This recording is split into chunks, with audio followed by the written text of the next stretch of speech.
इन सारी आपदाओं के पीछे कहीं न कहीं जलवायु परिवर्तन एक प्रमुख कारण है। बिहार भी इससे अछूता नहीं है।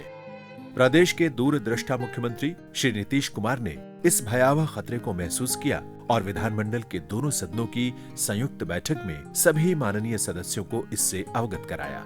जो पिछले दिनों हम लोगों को जो जानकारी मिली कि साहब मिथिला क्षेत्र में भूजल स्तर में कमी आ रही, इसका मतलब अब उस इलाके में भी भूजल स्तर में कमी आ रही है तो कोई न कोई संकट हम लोगों के सामने आने वाला है। ये प्रकृति ने एक चेतावनी दे दी है। तो ये मुझको लगा और इसलिए हमने पिछले 28 जून को इसकी चर्चा की यहाँ इसी सेंट्रल हॉल में कि भाई हम लोग एक जगह बैठे। माननीय मुख्यमंत्री की चिंता से सभी ने सहमति जताई और एकजुट होकर जलवायु परिवर्तन के विरुद्ध ठोस कदम उठाने का संकल्प लिया। जलवायु परिवर्तन को लक्षित एक बृहद अभियान जल जीवन हरियाली अभियान की रूपरेखा तैयार की गई, जिसके जागरूकता अभियान की शुरुआत 9 अगस्त को बिहार पृथ्वी दिवस के अवसर पर की गई। मुख्यतः जलवायु परिवर्तन से उत्पन्न चुनौतियों से निपटने के उद्देश्य के साथ इस अभियान को मिशन मोड में चलाने का निर्णय लिया गया, जिसे राज्य मंत्री परिषद द्वारा 25 सितंबर 2019 को स्वीकृत किया गया। इस विशेष अभियान के मुख्य अवयव हैं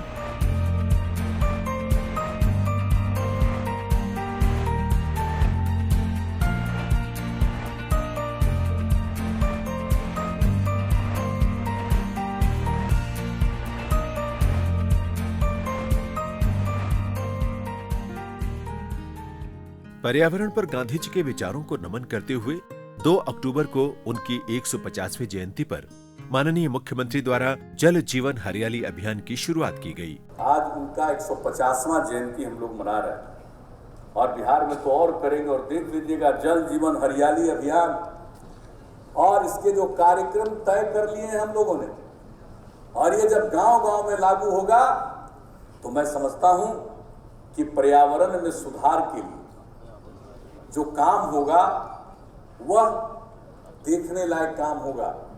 इस अभियान के संचालन के क्रम में परामर्श हेतु माननीय संसदीय कार्य मंत्री की अध्यक्षता में एक राज्य स्तरीय परामर्शदात्री समिति बनाई गई है। माननीय मुख्यमंत्री ने सभी विभागों को समेकित रूप से कार्य करने का निर्देश दिया, जिसके तहत राजस्व एवं भूमि सुधार विभाग राज्य के सभी जल संरचनाओं को चिन्हित कर उन्हें अतिक्रमण मुक्त कराने का कार्य जिला प्रशासन के सहयोग से करेगा।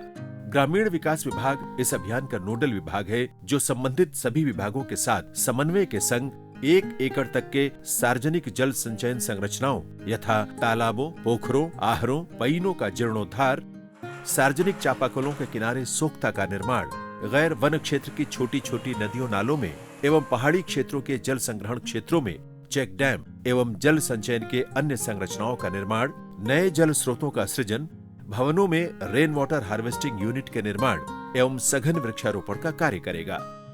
इन मदों में विभाग द्वारा 4,888 करोड़ रुपए व्यय किए जाने का अनुमान है।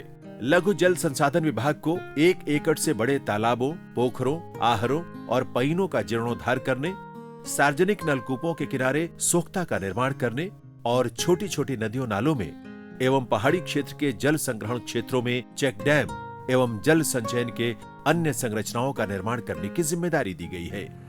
इन कार्यों में 13,610 करोड़ रुपए व्यय होने का अनुमान है। नगर विकास एवं आवास विभाग के पास शहरी क्षेत्र के सार्वजनिक तालाबों, पोखरों, कुओं, नलकूपों जैसी सार्वजनिक जल संचयन संरचनाओं के जीर्णोद्धार और सोख्ता निर्माण की जिम्मेदारी के संग निजी भवनों में छत वर्षा जल संचयन की संरचना के निर्माण हेतु विनियमन एवं जागरूकता की जवाबदेही दी गई है। इसका अनुमानित बजट 335 करोड़ रुपए रखा गया है। लोक स्वास्थ्य अभियंत्रण विभाग एवं पंचायती राज विभाग को सार्वजनिक कुओं के जीर्णोद्धार और उनके किनारे सोख्ता के निर्माण की जिम्मेदारी सौंपी गई है। इस मद में 375 करोड़ रुपए व्यय किए जाने का अनुमान है।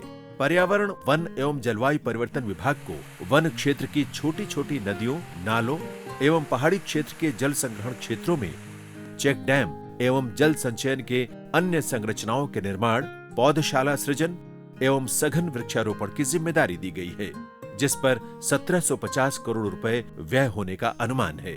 जल संसाधन विभाग को अधिशेष जल वाली नदियों के पानी को उन क्षेत्रों में ले जाने की जवाबदेही दी गई है जहां पानी की कमी बनी रहती है। इस पर 2000 करोड़ रुपए व्यय होने का अनुमान है। पशु एवं मत्स्य संसाधन विभाग को नए जल स्रोतों के सृजन और निजी भूमि पर चौर के विकास की जिम्मेदारी दी गई है। इन कामों पर 100 करोड़ रुपए व्यय होने का अनुमान है।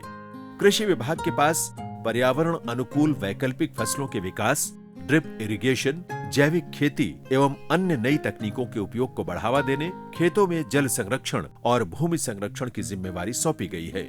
इन योजनाओं पर 714 करोड़ रुपए व्यय होने का अनुमान है। ऊर्जा विभाग को सरकारी एवं निजी भवनों में सौर ऊर्जा के उपयोग को बढ़ावा देने की जिम्मेदारी सौंपी गई है। इसके लिए 270 करोड़ रुपए व्यय होने का अनुमान है।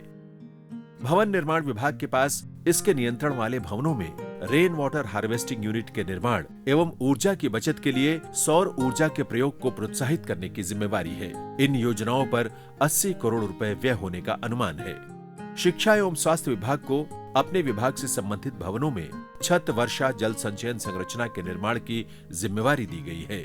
इस मद में 302 करोड़ रुपए व्यय होने का अनुमान है।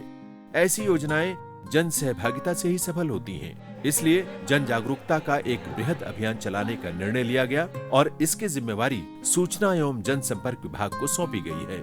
इस मद में 100 करोड़ रुपए व्यय होने का अनुमान है। इस अभियान पर अगले 3 वर्षों में कुल 24,524 करोड़ रुपए खर्च होंगे। इतनी बड़ी राशि, इतनी बड़ी योजना। जलवायु परिवर्तन की चुनौतियों को लक्षित ऐसा व्यापक राज्यव्यापी अभियान चलाने वाला बिहार देश का पहला राज्य है। ये सारा प्रयास हमारे सुरक्षित भविष्य और हमारे सुरक्षित जीवन के लिए है। अगर जल है और दूसरी तरफ हरियाली है तभी जीवन है, न सिर्फ मनुष्य का, सभी जीव जंतुओं का, पशु पक्षियों का। बादल को प्रेम है पेड़ों से, कुछ पेड़ लगाओ जल के लिए, कुछ पेड़ लगाओ जल के लिए। बच्चों से अगर मोहब्बत है, कुछ पेड़ लगाओ कल के लिए। हर आने वाली पीढ़ी के, हर आने वाली पीढ़ी के बच्चे तेरे गुण गाएंगे। तेरी बस्ती में तेरे ही हाथों से पेड़ लगाएंगे। तेरी बस्ती में तेरे ही हाथों से पेड़ लगाएंगे।